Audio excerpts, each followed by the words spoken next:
"I know your illness," said the 10-year-old girl in torn sandals. The Arab billionaire laughed. So did the 7 doctors who had flown in from Harvard and Johns Hopkins, each earning more per hour than most people made in a month. They had $3 million worth of diagnostic equipment spread across the marble floor. They had decades of combined medical experience. They had every advantage money could buy. The homeless child had nothing but a gift no one had bothered to see. 72 hours later, none of them were laughing. Before we continue, please comment on which city you are watching from. The 72nd floor of the Al Mansour Tower hummed with a tension that money couldn't fix. Sheikh Khalid Al Mansour stood at the floor-to-ceiling window, his reflection ghostly against the bulletproof glass. Beyond, Dubai stretched out like a jeweled empire. The Burj Khalifa pierced the afternoon haze. Luxury yachts dotted the marina like scattered diamonds, and somewhere in the golden distance, his oil fields pumped wealth from ancient stone. At 58, Khalid commanded a $45 billion empire that spanned 3 continents. His name moved markets. His decisions employed thousands. His word was law in boardrooms from Riyadh to Wall Street. But his hands wouldn't stop shaking. He pressed his palms flat against the window, watching them tremble against the heat-resistant glass. The coolness did nothing. Behind him, his private office sprawled in calculated luxury. Persian rugs worth $500,000 each cushioned Italian marble floors, gold-trimmed furniture from Paris, original calligraphy that had belonged to sultans, a custom medical suite with German equipment that cost more than most hospitals.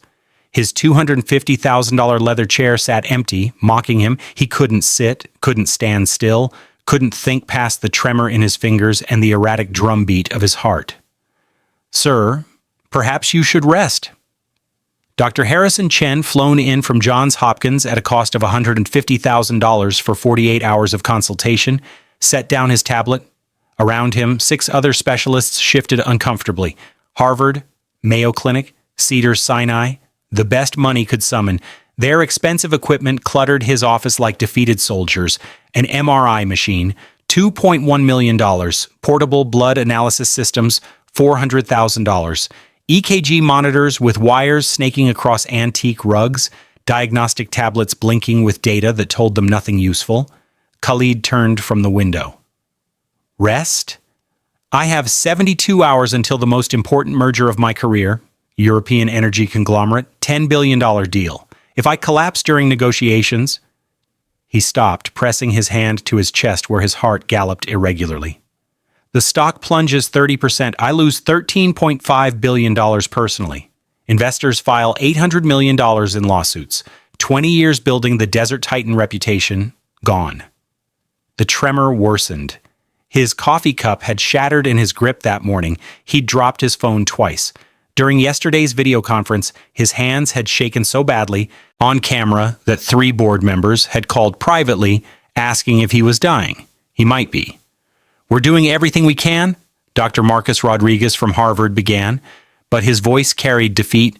"For 48 hours, they'd run every test modern medicine offered. MRIs at $50,000 each, scanning his brain for tumors, strokes, anomalies. Nothing. Blood panels analyzing 200 biomarkers, searching for cancer, infection, autoimmune disorders. Nothing. 24-hour EKG monitoring, hoping to catch arrhythmia or cardiac dysfunction. Normal, medically speaking. Abnormal by every other measure. The treatments had failed spectacularly. A $20,000 cocktail of beta blockers to steady his heart rate had made the tremors worse, his hands shaking so violently he couldn't hold a pen. Experimental immunotherapy at $150,000 per dose, rushed from Switzerland on the theory of rare autoimmune response, had only added nausea to his growing list of symptoms. Anti-anxiety medication, because surely a man this wealthy was simply stressed, had done nothing but cloud his mind. Dr. Sarah Park from Mayo Clinic closed her leather portfolio. The sound echoed in the vast office. "Sheikh Al Mansour, I'm recommending we transport you to our facility in Minnesota. This requires more comprehensive..." "I don't have time for Minnesota." Khalid's voice came out harder than intended. "In 72 hours, executives from 7 countries arrive in this building. I need to be sharp. I need my hands steady to sign documents. I need to appear like a man who controls billions, not someone who can't control his own body. The dizziness hit without warning. The room tilted. Khalid grabbed his desk, expensive wood solid under his unreliable hands. Dr. Chen moved toward him, but Khalid waved him off. Pride. Stupid pride. A man who'd built an empire from his father's single oil well, who'd outmaneuvered competitors and survived 3 market crashes, reduced to clutching furniture to stay upright. He made his way to the window again, needed to see his city, needed the reminder of what he'd built, what he stood to lose. The view was his meditation, his proof that he'd conquered something unconquerable. From here, Dubai looked like a miracle. Glass towers catching sunlight, construction cranes building tomorrow's impossibilities, the marina where Russian oligarchs and tech billionaires docked their yachts.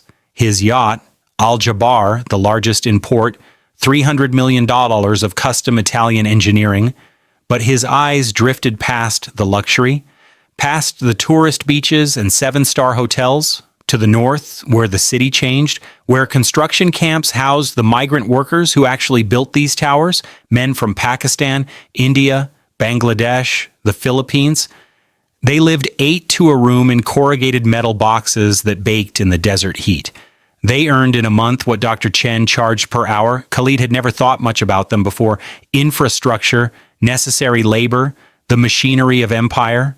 Now, staring at those distant camps while his body betrayed him, irony burned in his throat. He could buy hospitals, he could summon the world's finest doctors, he had equipment that most countries couldn't afford, yet he was failing, slowly, expensively, publicly. And somewhere in those camps, those men he'd never considered, they just worked through illness, pushed through pain, had no choice but to endure what he, with all his resources, could not solve. 2 worlds, his gleaming tower and their metal boxes, both visible from this window, both part of the same city, but separated by a gulf of wealth that money had convinced him was natural, deserved, permanent. He didn't know yet that the gulf was about to disappear. Sheikh Al-Mansour, Dr. Rodriguez's voice pulled him back. We need to discuss next steps. Khalid turned. 7 faces watched him, concerned, frustrated, defeated behind professional masks. They'd been at this for 48 hours straight. He'd paid them a combined $700,000. They'd brought their reputations, their experience, their certainty that elite training could solve any problem. They had nothing for him. What are the next steps? Khalid asked, though he knew the answer would disappoint. Dr. Chen exchanged glances with the others. More tests. We're missing something, but without knowing what. You're missing something. Khalid laughed, a bitter sound. That's what I paid $750,000 to hear? That you're missing something?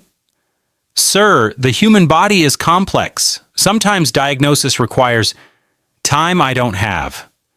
Khalid moved to his desk, sank into the leather chair because standing was exhausting now. His calendar glared at him from the monitor. 72 hours until the merger meeting, 60 hours until pre-negotiation dinners, 48 hours until his board demanded answers he couldn't give. I built this empire by solving impossible problems. I turned my father's single oil well into refineries across 3 countries. I survived the '08 crash by seeing opportunities everyone else missed. I outbid Chinese state companies for petroleum rights in Kazakhstan. I don't accept impossible. But even as he said it, his hands trembled on the desk. His heart stuttered in his chest. His vision swam at the edges. His body was teaching him a hard lesson. Some problems don't care about your resume. Dr. Park's face softened. We understand the pressure, but pushing yourself could be dangerous. If this is neurological, if it's cardiac, if it's elusive. Dr. Rodriguez cut in, then seemed to regret the word choice. What I mean is, the etiology isn't presenting clearly. The symptoms don't cluster into a recognizable syndrome. It's like trying to solve a puzzle when the pieces don't fit any known pattern.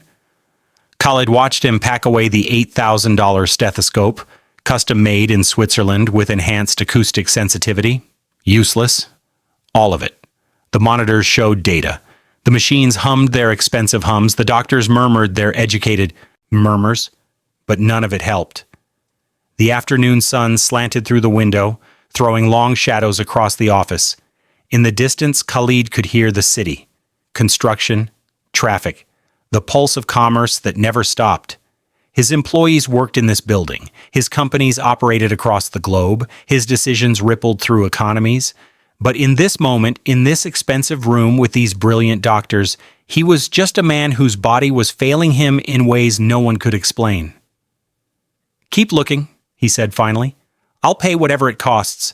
Fly in more specialists if you need, run more tests, but find me an answer before this merger," or he trailed off, or what, or he'd collapse during negotiations, or his empire would stumble, or people would see that Sheikh Khalid al-Mansour, the desert titan, the man who controlled billions, couldn't control his own hands. The doctors filed out, murmuring reassurances that sounded hollow. More tests tomorrow, new theories to explore, additional specialists to consult, the same promises recycled, expensive, useless. Khalid sat alone in his golden cage. Outside, Dubai glittered. Inside, he trembled. What he didn't know, what none of them knew, was that 60 hours remained until a 10-year-old girl in a $5 threadbare abaya would walk into this office and change everything. She was out there now, somewhere in the city he owned but never really saw, surviving in ways he couldn't imagine, learning things his money couldn't buy, developing gifts that his empire couldn't recognize. Two worlds, both real, both struggling, both about to collide in the most impossible way. Far from the gleaming tower in the dusty sprawl of Dubai's Deira district, 10-year-old Layla Hassan moved through the afternoon heat like a shadow. The sun hammered down on narrow streets where luxury's reflection never reached. Here the city showed its other face, crumbling concrete buildings, overflowing dumpsters, laundry strung between windows like forgotten flags, the smell of spices and exhaust and desperation.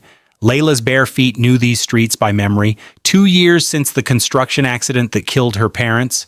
2 years since she learned that sorry for your loss meant nothing when you're 8 years old with nowhere to go. The official story was simple, clean, bureaucratic. Scaffolding collapse at the Al Barsha Tower project. 3 workers dead. Compensation paid. File closed. Her parents became statistics in Dubai's building boom. Numbers in a safety report. Names on a list that no one read.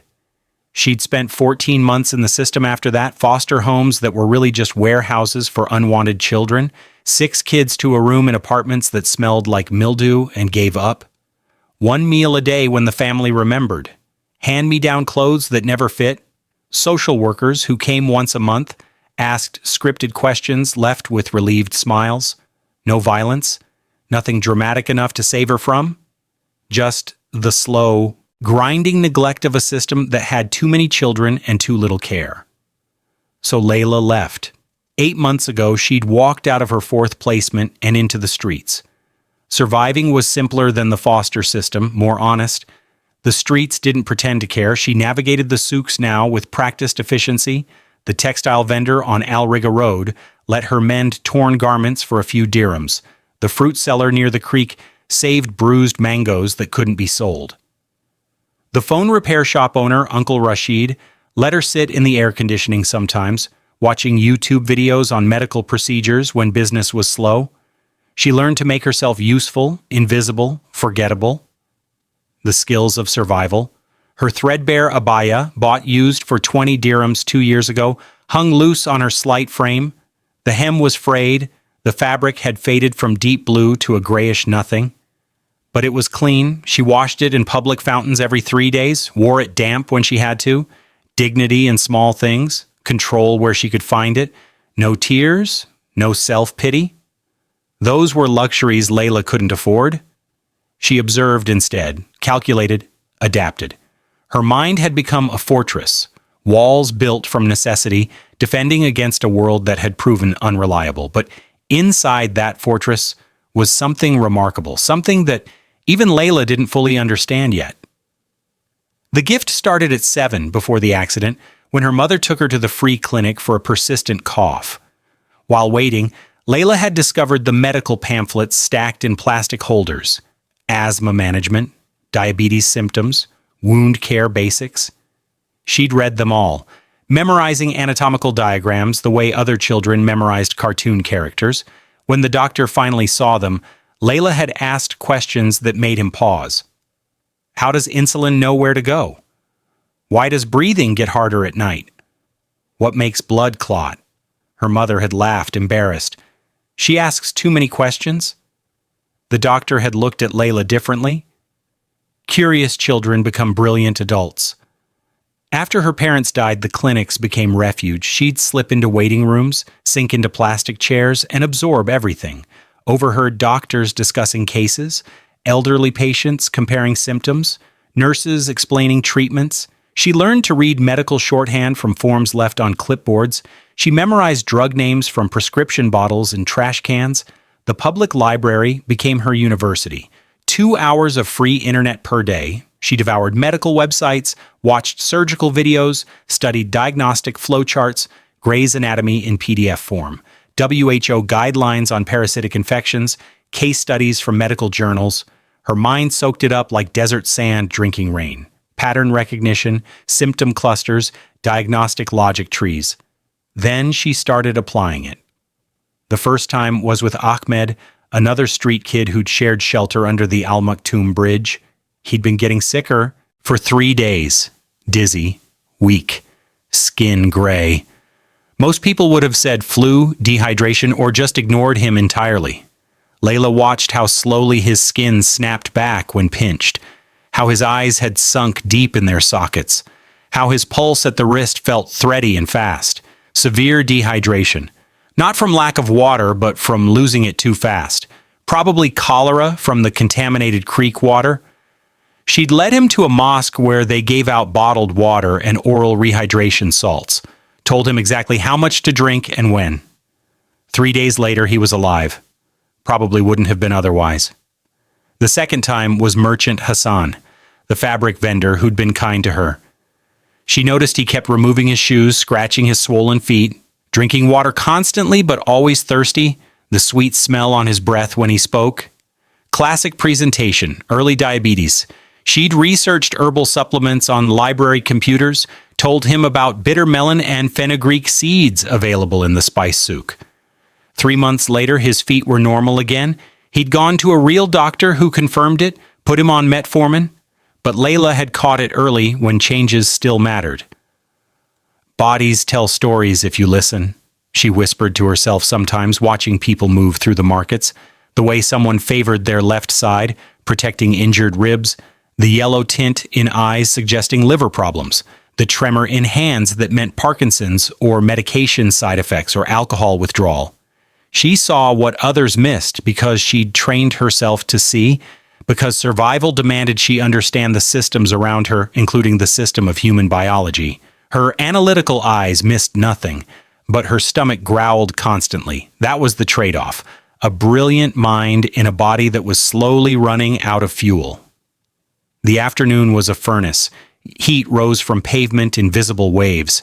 Layla had been walking for 3 hours looking for anything useful. A construction site with discarded lumber, a restaurant with bags of day-old bread. Something, anything. The heat was making her dizzy. She needed shade, water, rest. That's when she noticed the Al Mansour Tower. She'd walked past it hundreds of times, but always gave it wide berth. Too much security, too many cameras. Places like that were dangerous for street kids. But today, the service entrance was chaos. Delivery trucks, workers in uniforms, and most importantly, the exhaust vents pumping cold air onto the street, air conditioning. The promise of coolness pulled her like gravity. Layla watched the pattern. Trucks arrived every 15 minutes, guards checked manifests, 2 minutes of distraction per truck.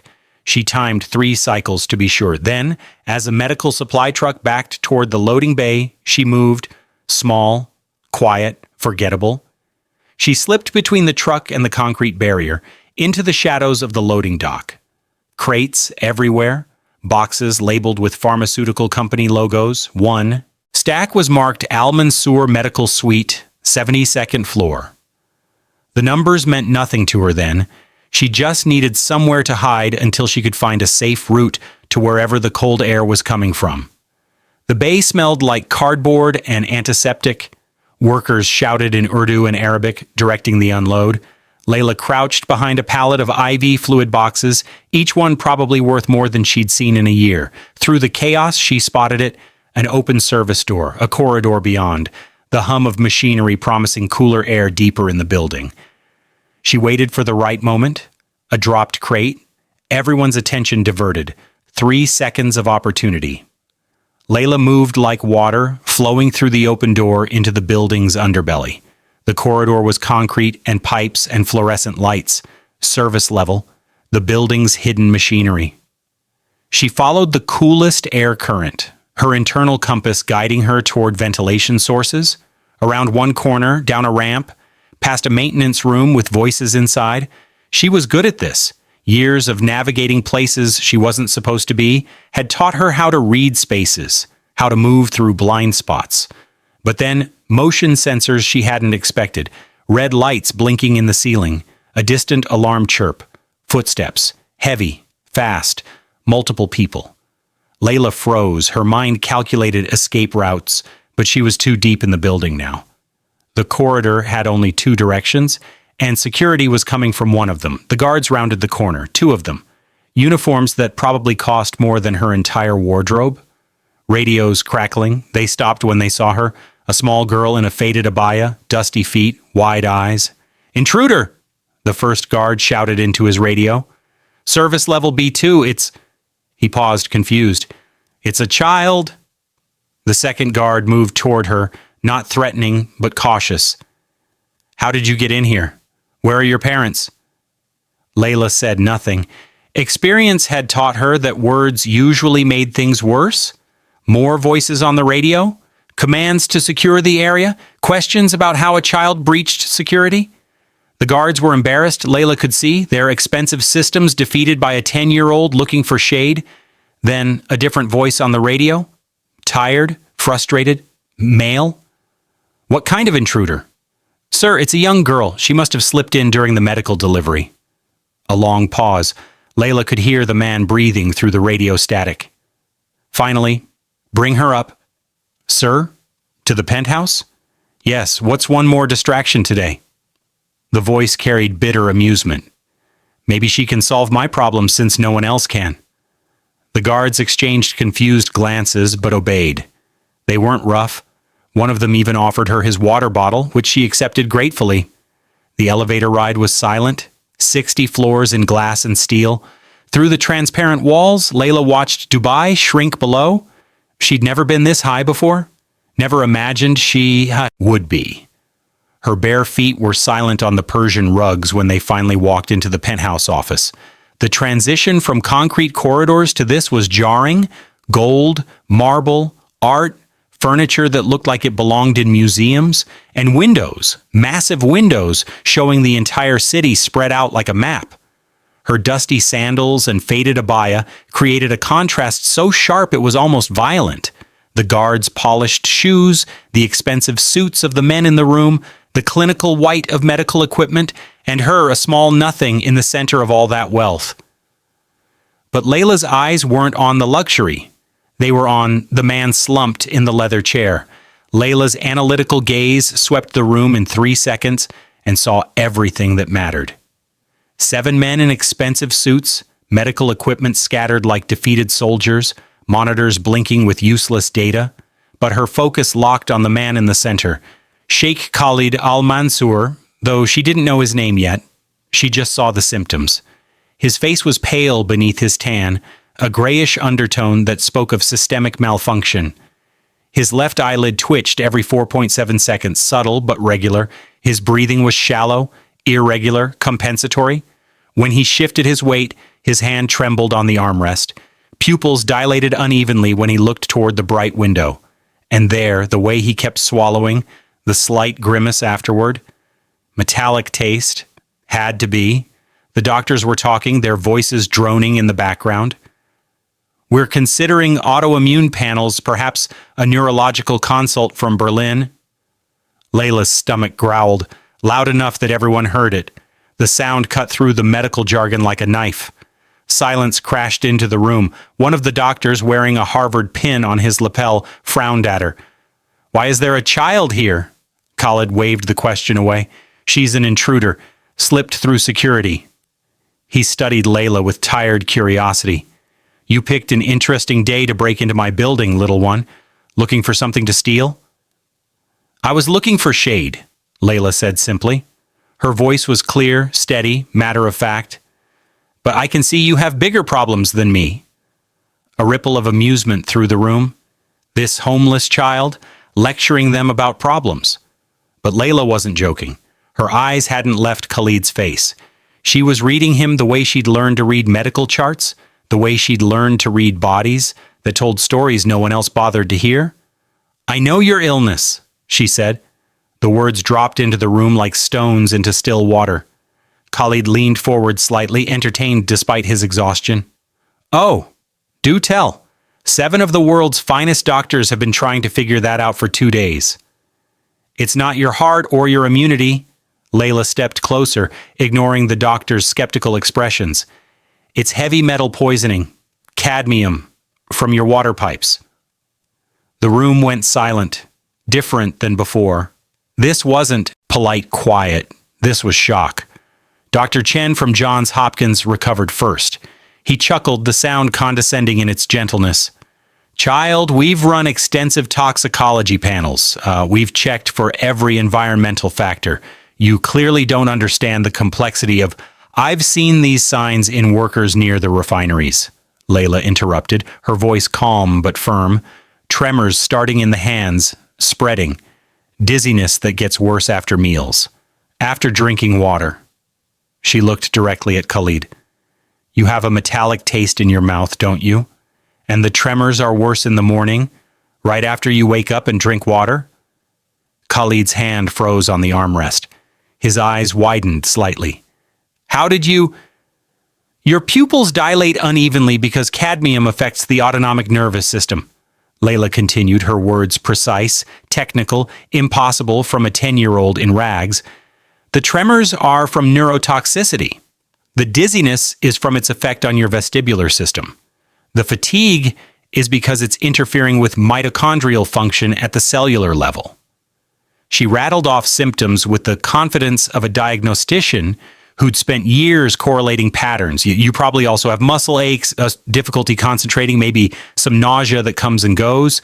And all of it got worse recently in the last week or two because you've been stressed. Stress increases cadmium absorption from the GI tract. The doctors stared at her. The Harvard specialist's mouth was slightly open. Dr. Park from Mayo Clinic had set down her tablet. Dr. Chen looked like someone had slapped him with reality, but Dr. Rodriguez found his voice. That's an impressive recitation of symptoms, child. But diagnosing cadmium poisoning requires blood tests showing levels above 5 micrograms per liter, Layla finished, which you haven't run because you've been focused on cardiac and autoimmune panels. You tested for lead because that's common. But cadmium? She shook her head. Only if you think to look for it. Another silence. This one dangerous, because what she was saying made sense, made terrible, logical, expensive sense. Khalid studied her with new eyes. The amusement was gone. Something else had replaced it. Curiosity, maybe respect, definitely discomfort. And where does a street child learn about cadmium toxicity? Public library, Layla said simply. Free internet, medical journals, and watching the workers who built this city get sick from the materials they work with. Her voice carried no accusation, just fact. Bodies tell stories if you listen. No one listens to them either. The room absorbed that truth in uncomfortable quiet. Then Khalid began to laugh. It started as a chuckle, grew into full laughter that shook his trembling frame. The doctors joined in, nervous and confused and relieved to break the tension. The idea was absurd, impossible. A homeless child diagnosing what 7 elite physicians couldn't? But Layla didn't laugh. She'd heard this sound before. In foster homes when she'd tried to explain things, in schools before she'd stopped going, in the clinic when she'd told a nurse about Ahmed's dehydration. The laughter of people who couldn't conceive that knowledge existed outside their narrow definitions of who deserved to know things. When the laughter died down, Khalid wiped tears from his eyes. The stress, the absurdity, the sheer impossibility of his situation had broken something in him. All right, little genius, he said, his voice still tinged with amusement, but also something darker, more desperate. I'll make you a deal. He leaned forward, his trembling hands gripping the armrests. If you can prove it, if you can actually diagnose and cure me when these 7 doctors cannot, I'll give you $50 million. Build yourself a life. Escape whatever circumstances brought you to my tower looking for shade. The number hung in the air like a challenge, like a joke, like an impossibility. $50 million. More money than existed in Layla's understanding of the world, more than her parents had earned in their entire lives, more than everyone in the Dara district combined would see in a decade. The doctor's laughter returned, softer but still dismissive. Sir, with all respect, we should call child services? Deal, Layla said. The single word cut through everything. No hesitation, no excitement, no disbelief, just a strategic assessment followed by a decision. She looked at Khalid with eyes that were far too old for her, 10 years. Test my theory, check your blood cadmium levels, I'll wait. The room fell into a different kind of silence now, because this child wasn't begging, wasn't asking for help or pleading for a chance. She was negotiating like an equal, presenting a hypothesis with the confidence of someone who knew she was right. Dr. Chen recovered first, his scientific mind overriding his skepticism. Actually, he said slowly, pulling up screens on his tablet, we didn't run a comprehensive heavy metal panel. We tested for lead and mercury, but cadmium, he trailed off, checking their test history. We assumed the industrial exposure would be minimal in a residential setting. Check his home water supply, Layla suggested. Ancient pipes in old villas. They get coated with industrial residue over time, or check if he had any plumbing work done recently. Disturbing old pipes releases accumulated metals into the water system. Khalid's face went very still. I had the villa's water features restored 3 weeks ago. Antique fountains. The contractor said some of the original pipes were from the 1970s, had to be carefully cleaned. Not cleaned, Layla said quietly. Disturbed. You've been drinking contaminated water for 3 weeks. Long enough for symptoms to develop, not long enough for permanent damage. She paused. Yet. Dr. Rodriguez was already moving toward the medical equipment. We can run the test now. Results in 2 hours with the portable spectrometer. He looked at Khalid. Sir? Khalid stared at Layla, at this impossible child with dusty feet and ancient eyes, at this girl who'd breached his security looking for shade and might have just saved his life. Run the test, he said softly. Then, to Layla, you understand what you've done? If you're right, you've just earned more money than 7 Harvard-trained physicians. If you're wrong, he let the implication hang. I'm not wrong, Layla said. Not arrogant, not boastful, just certain. The certainty of someone who'd survived by being right when being wrong meant not eating. Bodies tell stories. His body has been screaming the answer. You just needed someone who knew how to listen. The test was drawn. The machine hummed. The wait began. And in that penthouse office on the 72nd floor of the Al Mansour Tower, 2 worlds that were never supposed to meet had collided. A billionaire who commanded empires and a homeless child who commanded knowledge. Both now waiting to see what truth looked like when measured in micrograms per liter. The answer would come in 2 hours. The transformation would take much longer. The first test results came back in 90 minutes instead of 2 hours.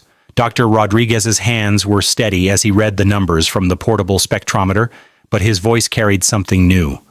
Uncertainty. Cadmium levels at 4.8 micrograms per liter. The room exhaled. Dr. Chen straightened, professional vindication flooding his face. You see, below the diagnostic threshold of 5. Within normal range for someone with environmental exposure. This child, that's borderline, Layla interrupted. Her voice was calm, analytical, undisturbed by the dismissal she could feel building in the room. And it's misleading. Misleading? Dr. Rodriguez raised an eyebrow. Blood tests don't lie, child. They tell the truth about what you're measuring, Layla said. But you're measuring circulating cadmium, free floating in the bloodstream. That's not where the damage is happening. She moved closer to the monitor displaying Khalid's results. Cadmium binds to tissues, kidneys, liver, bones. What's in his blood right now is just what his body hasn't stored yet. The real poison is already inside, causing the symptoms. Dr. Park from Mayo Clinic frowned. Even if that's true, and it's a theory, not established fact, we can't measure tissue burden without a biopsy. You can provoke it, Layla said. She'd read about this in a case study from a Bangladeshi medical journal freely available online, workers exposed to cadmium from battery recycling. Give him a saline flush, push fluids through his system. The increased blood volume and kidney filtration will mobilize some of the stored cadmium, then retest. You'll see the real levels. The doctors exchanged glances. The suggestion was unorthodox, but not unreasonable. Dr. Chen's expression had shifted from vindication to something more complex.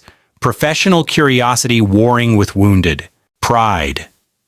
Khalid watched this exchange with growing fascination. His hands still trembled on the armrest, his body still betraying him. But his mind was sharp enough to recognize what was happening. This child was speaking their language, not mimicking it, actually understanding it, suggesting protocols that made logical sense even if they came from someone who shouldn't know such things existed. What do we have to lose? Khalid said quietly. Do it. Dr. Rodriguez prepared the saline infusion. 1 liter over 30 minutes, standard hydration protocol, nothing aggressive, nothing dangerous, but enough to increase kidney filtration and potentially mobilize tissue-bound metals. Layla watched the setup with focused intensity. Her stomach had stopped growling, replaced by a different kind of hunger. The need to be right. The need to prove that knowledge wasn't owned by credentials and expensive educations. That pattern recognition developed on the streets was just as valid as pattern recognition developed in lecture halls. The saline dripped into Khalid's vein. Clear fluid carrying salt and water, and the potential to validate everything Layla had claimed, or to expose her as a brilliant guesser with nothing but luck. 20 minutes in, something changed. Khalid's tremors intensified. His hands, which had been shaking subtly, now vibrated visibly. His breathing quickened. Sweat beaded on his forehead, despite the climate control keeping the room at a perfect 22 degrees Celsius. This is making it worse. Dr. Chen moved toward the IV line. We should stop. No. Layla's voice cut through the rising panic. That's the cadmium mobilizing. It has to get worse before it gets better. You can't know that, Dr. Park said, but her hand hovered uncertainly near her medical kit. I can. Layla looked at Khalid directly, ignoring the doctors. Your body has been storing the poison in your tissues to protect vital systems. Now we're flushing it out. It's temporary elevation in circulating levels. That's why the symptoms are spiking. Khalid's jaw clenched. Fear flickered in his eyes, real and raw. A man who controlled billions, now terrified of his own blood. How long? The mobilization peaks in 30 to 40 minutes. Then your kidneys start clearing it. Symptoms should stabilize within 2 hours. Should, Dr. Rodriguez's voice was sharp. Should, Layla repeated, not backing down. Medicine isn't certainty, it's probability based on pattern recognition. The words could have come from a textbook. Instead, they came from a 10-year-old in a threadbare abaya who'd learned medicine from dumpsters and library computers. The weight was excruciating. Khalid's tremors worsened for another 15 minutes. His heart rate climbed to 110, then 115. The monitors beeped warnings that made the doctors tense, but Layla stood perfectly still, watching, waiting, believing in patterns she'd learned from observation rather than instruction. At minute 35, the tremors plateaued. At minute 42, they began to ease. At hour 1, Khalid's breathing steadied. His heart rate dropped to 98. Retest, Dr. Chen said quietly, no longer dismissive. Genuinely curious now. The second blood draw was processed in tense silence. The spectrometer hummed its digital song. Numbers appeared on the screen. 7.2 micrograms per liter. The room went silent. Different than before. This wasn't skepticism or amusement. This was shock. Impossible, Dr. Rodriguez whispered. That's a 50% increase in circulating levels. That's tissue mobilization, Layla corrected gently. That's the proof. The cadmium was there all along, you just weren't looking in the right way. Dr. Chen ran the test again. Same result. Dr. Park checked the calibration. Perfect. Dr. Rodriguez pulled up reference ranges on his tablet, reading them 3 times as if the numbers might change. They didn't. She was right, Dr. Park said, her voice carrying something like wonder. A 10-year-old homeless child diagnosed cadmium poisoning that 7 specialists missed. But Layla wasn't finished. Now we treat it. Chelation therapy, EDTA, ethylene diaminotetraacetic acid. It binds to heavy metals and helps the kidneys excrete them. She looked at the doctors. You have it, right? In your medical supplies? Dr. Chen nodded slowly. We do. For lead poisoning, but the protocol is similar for cadmium. He pulled up dosing guidelines on his tablet.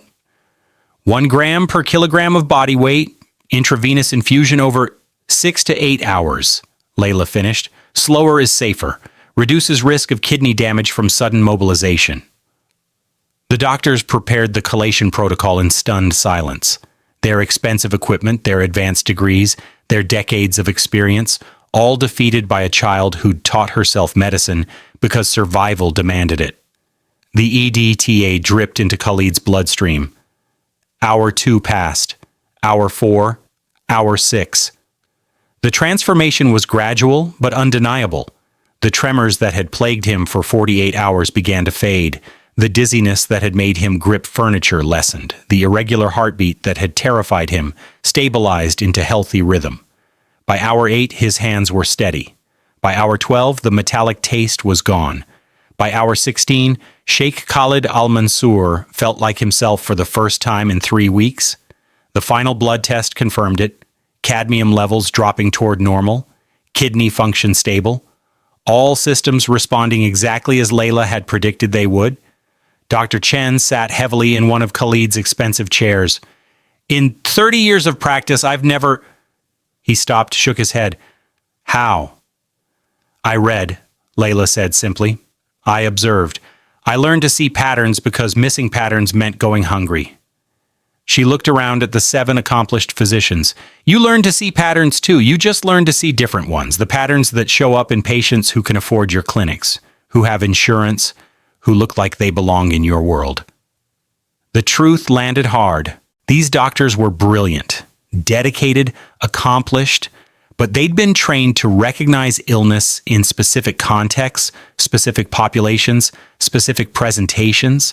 Environmental cadmium poisoning from residential water supplies, that was a developing world problem, a poverty problem, not something that happened to billionaires in climate-controlled penthouses, except it did. And a street child had seen it because she'd learned medicine from the streets.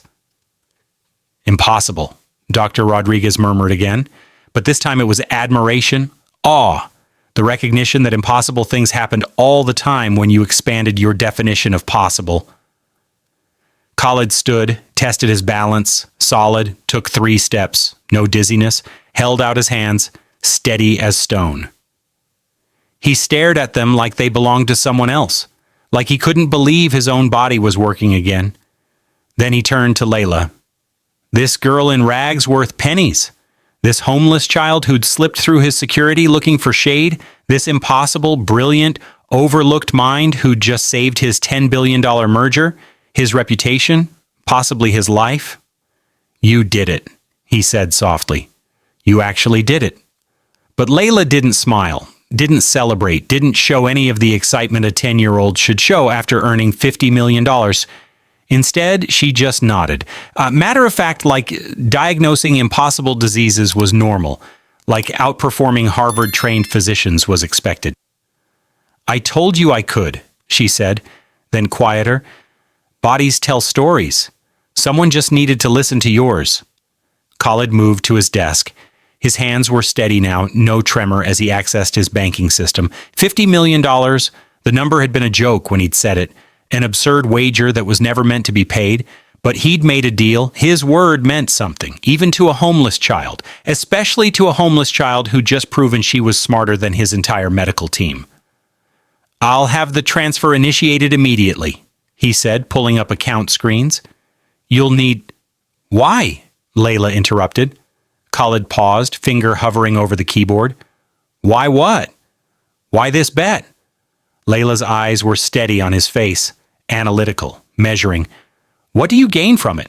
Money like this changes everything, changes me. Do you expect loyalty, gratitude, someone in your debt for life? Or is this just to feel generous, to feel like a good person for helping the poor, unfortunate girl? The room went absolutely silent. The doctors, who'd been packing their equipment in defeated silence, froze.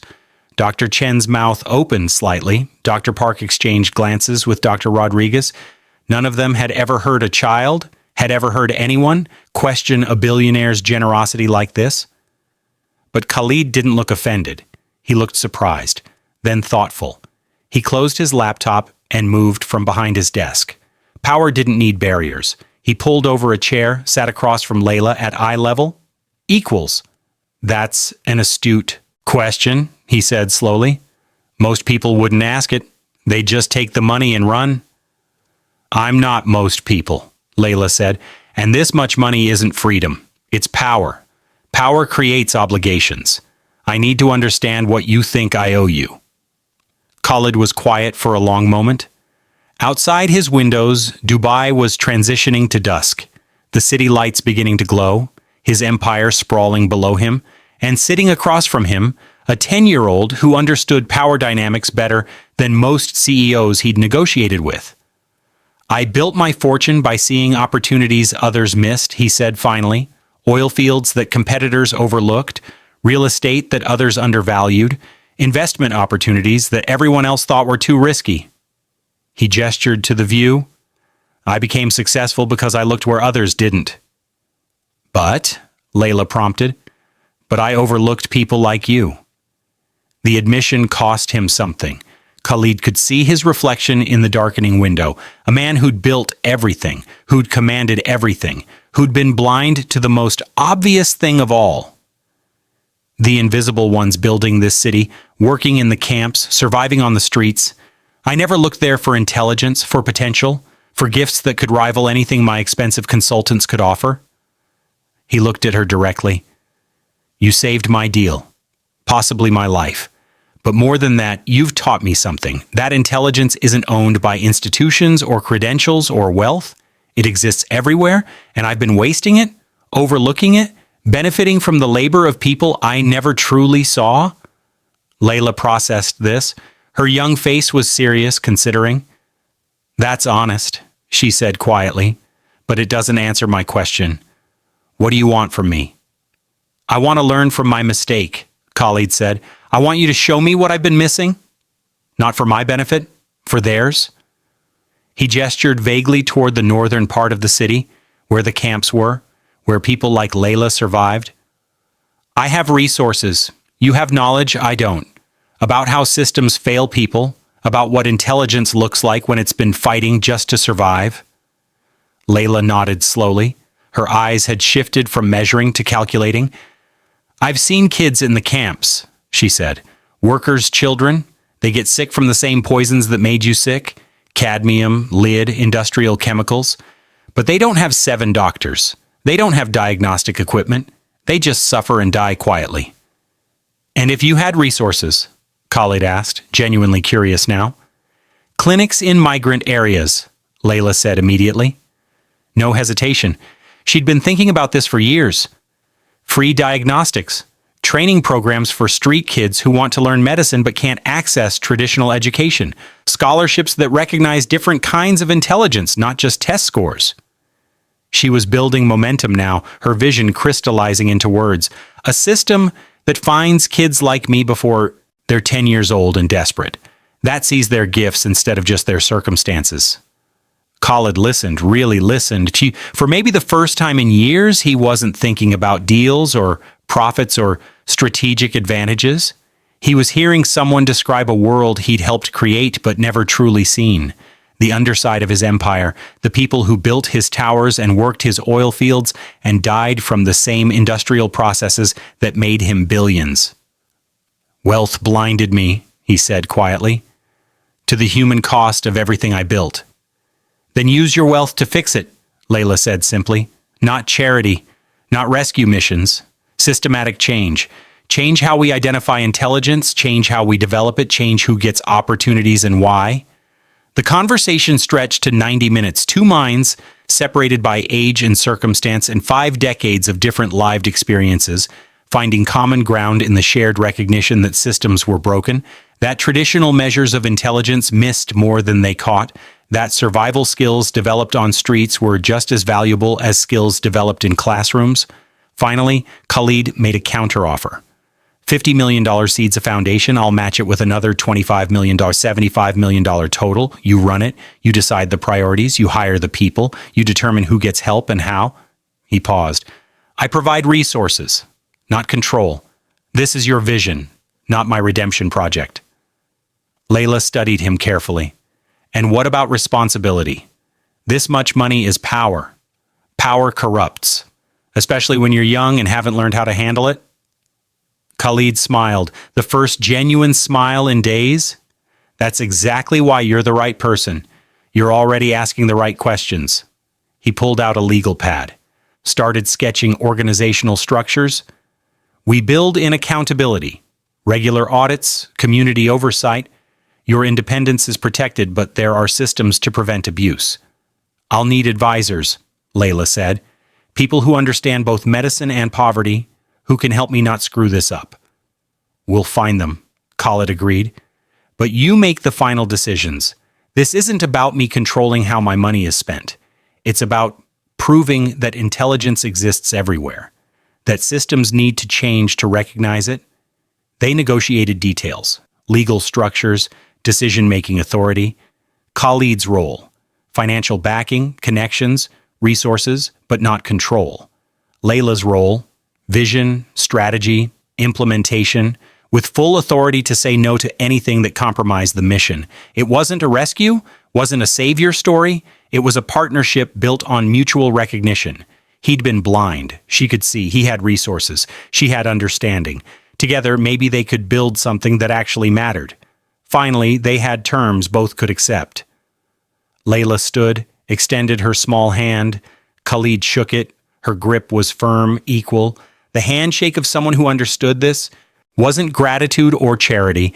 This was agreement between partners who needed each other's strengths. The doctors watched in silence, witnessing something they'd never forget.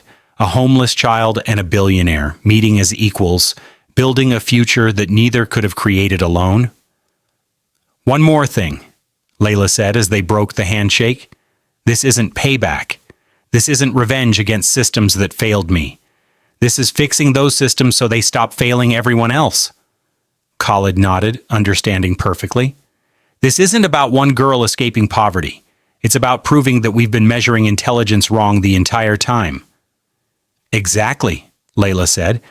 And finally, for the first time since walking into this office, she smiled. Small, genuine. The smile of someone who'd been overlooked her entire life and was about to make sure no one else had to be invisible again. The mission was clear, the resources were committed, the partnership was sealed, the transformation had only just begun. 8 years later, the auditorium of the United Nations Conference on Global Health Innovation held 500 people, but it felt intimate when Layla Hassan took the stage. At 18, she commanded space differently than she had at 10. Taller now, though still slight.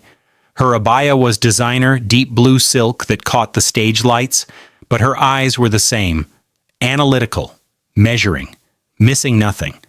The audience was power condensed, ministers of health from 40 countries, WHO officials with budgets that moved millions, billionaire philanthropists who treated humanitarian work like investment portfolios, university presidents, hospital administrators, the architects of global health policy all gathered to hear a girl who'd once slept in doorways advise them on how to save lives. The irony wasn't lost on anyone, least of all Layla. Thank you for that introduction, she began, her voice clear and unapologetic. No false modesty, no gratitude performance, just competence. 8 years ago, I was homeless in Dubai, hungry, invisible to every system designed to help children like me. Today, I'm here to tell you about 12,000 other invisible children who aren't invisible anymore. The room leaned forward. The Layla Hassan Health Initiative has established 35 free diagnostic clinics across 8 Gulf cities. We've trained 450 young diagnosticians, all from impoverished backgrounds, all possessing gifts that traditional medical education would have missed. Together, they've identified environmental health crises that your official systems overlooked. They've developed innovations that your research institutions didn't see coming, and they've saved lives that your policies considered acceptable losses. She clicked to her first slide. Numbers, data, the language of proof. Death rates from environmental poisoning, cadmium, lead, industrial toxins, have dropped 47% in communities we serve, not through expensive interventions, through recognition, through training people who and understand the communities they're treating because they come from those communities. Another slide. Patents registered. Low-cost toxin detectors developed by our young diagnosticians have generated $180 million in royalty revenue. Every cent has been reinvested. New clinics in Jordan, Lebanon, Egypt, training programs expanding to North Africa and South Asia. Not charity, sustainability. The audience was silent. This wasn't a feel-good story about helping the poor. This was data proving that overlooked populations could out-innovate established institutions when given resources and recognition. Let me tell you about 3 specific people, Layla said, her voice softening slightly. Not sentiment, connection. Because numbers matter, but so do names. Ahmed Khalil. Found him when he was 12, living in a labor camp north of Dubai. Workers' children aren't supposed to be brilliant. They're supposed to be invisible. But Ahmed noticed that 3 families in his camp had the same respiratory symptoms, same timeline, same severity. He mapped their housing locations, correlated them with the camp's water distribution system, and identified a fungal contamination in the pipes that official health inspectors had missed in 5 years of routine checks. She clicked to a photo. Ahmed at Oxford now, 20 years old, holding a portable diagnostic device. He's studying infectious disease epidemiology on a foundation scholarship. The low-cost fungal detection kit he developed is now used in 6 countries, saves approximately 3,000 lives annually, all because someone saw his intelligence instead of just his circumstances. Next slide. A young woman with fierce eyes. Fatima al-Rashid, 14 when we found her. Self-taught through library computers, same as I was. She identified a water contamination pattern in Dubai's industrial zone that WHO environmental monitors had classified as within acceptable parameters. Layla's voice carried edge now. Acceptable for whom? Not for the families drinking that water? Fatima's analysis proved the official testing protocols were sampling from the wrong locations. Her methodology is now standard practice for Dubai municipality. She's their youngest environmental consultant at 22. Final slide. A boy, maybe 11, with his arm around a construction worker. Hassan Youssef. His parents died in a construction accident, same as mine. He was 11 when he started documenting safety violations at building sites near his shelter. Not as complaints, as data. He recognized patterns in scaffolding failures, equipment malfunctions, worker injury reports, patterns that construction companies missed because they weren't looking or didn't want to see. Layla paused. Let that land. His safety protocol is now mandatory on every construction site owned by Al Mansour Properties and 23 other major developers. Workplace fatalities have dropped 34% in 3 years. Hassan is 19 now, studying civil engineering. The protocols he developed as a street kid are saving lives that companies spending millions on safety consultants couldn't save. She looked out at the audience. Ministers, officials, philanthropists, people who made decisions about who deserved opportunities and who didn't. These 3 young people and the 12,000 others we've identified were always brilliant. Their intelligence didn't appear when we found them. It was always there, hidden in plain sight, solving problems you didn't even know existed, waiting for someone to recognize that poverty and genius aren't opposites. They often coexist. We just trained ourselves not to look. Her voice sharpened, not aggressive, challenging. So here's my question for all of you. How many more are we still missing? The room held its breath. For every child we've found, our data suggests 50 more remain invisible.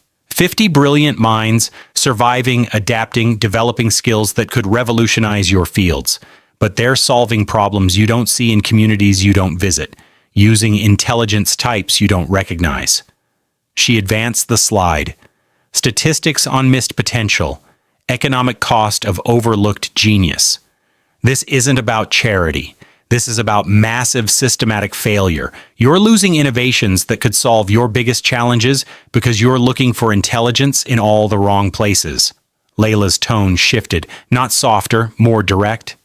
I'm not asking you to feel bad. I'm asking you to change how you look. Change your identification methods, change your definitions of merit, change who gets opportunities. And why? Because the current system isn't just unfair, it's inefficient. You're wasting resources by overlooking the most valuable resource of all, human potential that doesn't fit your comfortable categories. She clicked to her final data slide. Foundation expansion plans, partnership opportunities, measurable outcomes. The Layla Hassan Health Initiative will continue our work with or without your institution's participation. But imagine what becomes possible if you actually join us, if you stop defending systems that don't work and start building ones that do. The challenge hung in the air, not a request, a gauntlet thrown. In the third row, Sheikh Khalid Al-Mansour watched with an expression that mixed pride, humility, and something deeper. At 66, his face carried more lines than 8 years ago, but his eyes were sharper, less certain of his own righteousness, more open to being wrong. He'd spent these 8 years learning what Layla had known at 10, that his empire was built on labor he'd never valued, that intelligence existed in places he'd never looked, that wealth without wisdom was just accumulation, not accomplishment. His construction sites had new safety standards now. His worker housing had been rebuilt to actual livable conditions. His companies paid wages that reflected human dignity, not just market minimums. It had cost him hundreds of millions in the short term, made him billions in the long term because productivity soared when people weren't dying. But more than that, it had changed him. The man who'd been helpless in his golden penthouse, saved by a homeless child he'd initially dismissed, had learned to see differently, to value differently, to recognize that the most important transformations weren't about money, they were about sight. The standing ovation started in the back, spread forward, ministers rising, WHO officials applauding. Even the billionaire philanthropists who usually measured success in ROI metrics stood in recognition of something that transcended calculation. Khalid stood too, not as her benefactor, as her partner, her friend, someone who'd been blind and learned to see. After the conference, Layla returned to her real work. The speeches were necessary, changing policy required influencing power, but her heart was in the clinics. The foundation headquarters in Dubai doubled as a training center. Here, young diagnosticians learned to trust their observations, to value the intelligence they'd developed through survival, to translate street-learned pattern recognition into medical protocols that saved lives. Layla still worked the clinics personally. 3 days a week, she was in examination rooms in migrant areas, training the next generation of overlooked geniuses.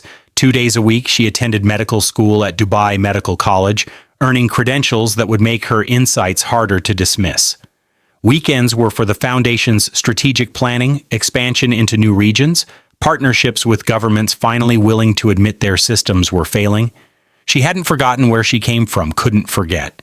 The memory of hunger, of invisibility, of being dismissed by every system designed to help her, those memories fueled everything she built. Not as trauma, as motivation, proof that the world could be different. Khalid's role had evolved too. Not controller, not even advisor, really. Just supporter, friend. The man who provided resources when needed, connections when useful, but mostly just watched with quiet satisfaction as Layla built something he could never have imagined alone. Their partnership had proven something important. Transformation was mutual. She hadn't just saved his life that day in the penthouse, she'd saved him from continuing to be blind. And he hadn't just funded her vision, he'd provided the resources that let her prove what she'd always known, that intelligence wasn't rare, recognition was. The Foundation's model was being studied globally now. Universities were revising their identification methods. Medical schools were creating alternative pathways for non-traditional students. Governments were implementing screening programs in overlooked populations. The ripple effect of one 10-year-old's diagnosis was reshaping how institutions thought about human potential. But Layla knew the work wasn't finished. For every success story, hundreds more remained invisible. The systems were changing, but slowly, too slowly for kids currently living on streets, currently being overlooked, currently developing gifts that no one would recognize unless something fundamental shifted. That's why she kept speaking, kept challenging, kept presenting data that made comfortable people uncomfortable, because comfort was the enemy of change. Here's what Layla Hassan proved. Intelligence isn't a rare commodity found only in privileged circumstances. It's a human capacity that flourishes everywhere when given recognition and resources. The genius isn't missing, the recognition is. Systems don't lack talent, they lack vision. They measure intelligence using metrics designed to validate existing hierarchies, test scores that reflect access to test prep, credentials that require expensive education, experience that demands stability no one in poverty can maintain.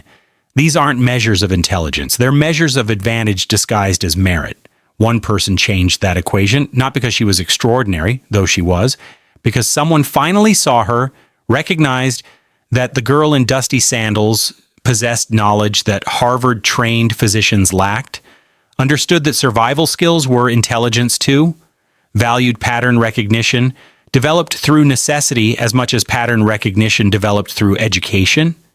That recognition changed everything for Layla, for 12,000 other children who would have remained invisible, for systems that are finally beginning to acknowledge their own blindness. But this story isn't finished. Right now, in your community, there's another Layla, a brilliant child whose intelligence is invisible to every system designed to find it. A young mind solving problems you don't see, developing skills you don't recognize, waiting for someone to look past circumstances and see capacity. That someone could be you.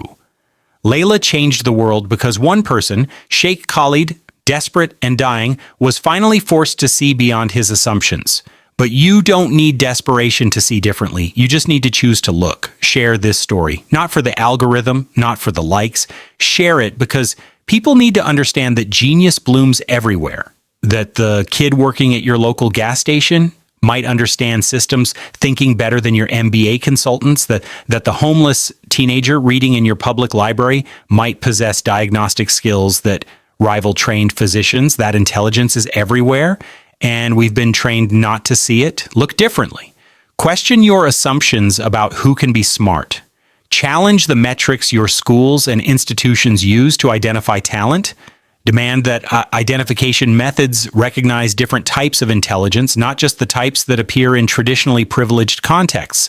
Demand better from your local schools, from community organizations, from systems that claim to nurture potential but actually just reinforce existing hierarchies. Push them to look in overlooked places, to value survival skills, street knowledge, pattern recognition, developed through necessity, to build pathways that don't require people to abandon their communities or deny their experiences to succeed. And act locally. You have resources Layla didn't have when she was 10. Time, connections, small amounts of money that could buy a kid library access or internet time or just food so they can think about something besides hunger. Volunteer with programs that work in overlooked communities. Mentor someone who doesn't fit traditional definitions of promising student. Fund initiatives that recognize intelligence wherever it appears. Because somewhere in your city tonight, there's a child with the mind to solve problems you haven't even imagined. They're waiting. Not for rescue, for recognition, for someone to see their gifts instead of just their circumstances. For the chance to prove that intelligence isn't rare, it's just invisible to people who aren't looking in the right places. Will you be the one who sees them? Intelligence isn't hiding. We just haven't been looking in the right places. Start looking.